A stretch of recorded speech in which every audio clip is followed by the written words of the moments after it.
দিদি supreme court বা supreme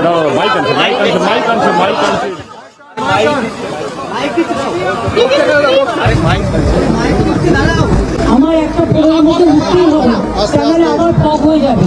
সেদিন ওটা দৌড়তে আসছে, এক্ষুনি ক্লিয়ারেন্স এসছে। আপনাদের সবাইকে বলি যে আপনারা স্বাস্থ্য সুন্দরভাবে আস্তে সুস্থ ফিরবেন।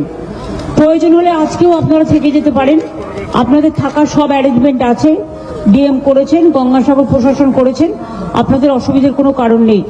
আমি গঙ্গাসাগরের মানুষকে, মা বোনেদের, বিশেষ করে ভাইদের সকলকে, আমার সব তীর্থযাত্রীদের, এনজিওদের আমার অনেক অভিনন্দন, আমার ছোট ছোট বন্ধুদের জানাচ্ছি।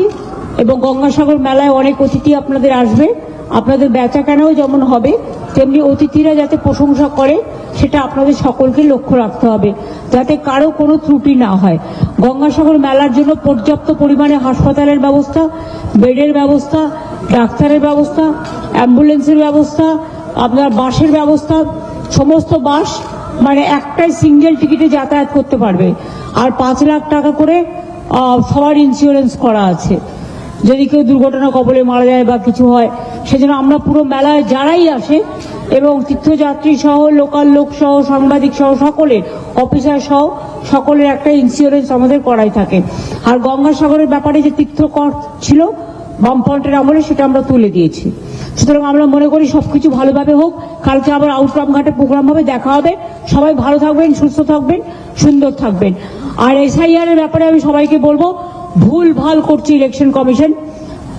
জীবিতদের মৃত দেখাচ্ছে, বয়োজ্যেষ্ঠদের নাকে নল পরিয়ে নিয়ে যাচ্ছে, এবং যেসব অ্যাপ করেছেন বিজেপির আইটি সেলকে দিয়ে, সেগুলো ইললিগাল, আনকনস্টিটিউশনাল, আনডেমোক্রেটিক। এভাবে চলতে পারে না। আপনাদের বলবো আপনারাই ক্রস চেক করুন এবং আপনারা মানুষের পাশে দাঁড়ান। আমার পাশে দাঁড়ানোর দরকার নেই। ভালো থাকবেন।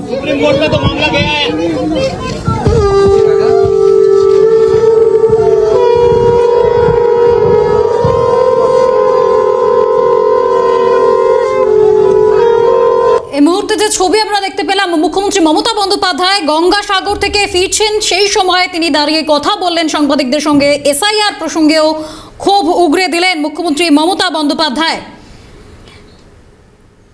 মুখ্যমন্ত্রী মমতা বন্দ্যোপাধ্যায় গঙ্গাসাগর থেকে ফেরার পথে এসআইআর এর প্রসঙ্গেও ক্ষোভ উগরে দিলেন, একাধিক অভিযোগ করলেন নির্বাচন কমিশনের নামেও।